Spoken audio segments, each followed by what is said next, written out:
Vacilfrutta, Adriatica, la Valle dei Sapori, un nuovo mondo alimentare. Avacil di Breda, Treviso.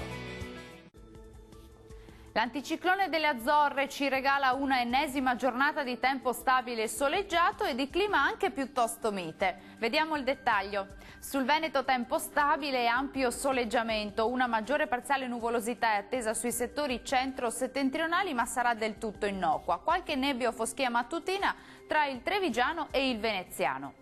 Diamo uno sguardo alle temperature, le massime sono attese tra i 14 e i 18 gradi, minime previste tra 3 e 7 gradi circa.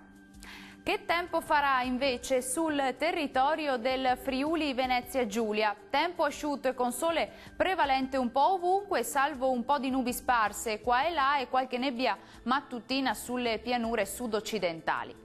Temperature massime attese sui 15-17 gradi, minime previste sui 6-7 gradi.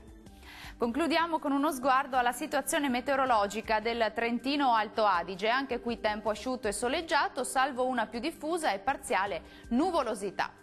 Temperature che risultano essere in ulteriore aumento con massime sui 19, anche 21 gradi, minime previste intorno ai 5-7 gradi circa.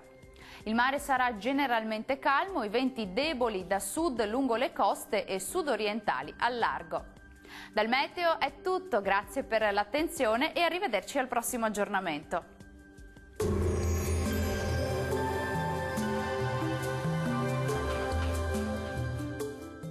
Vacilfrutta, Adriatica, la Valle dei Sapori, un nuovo mondo alimentare. Avacil di Breda, Treviso.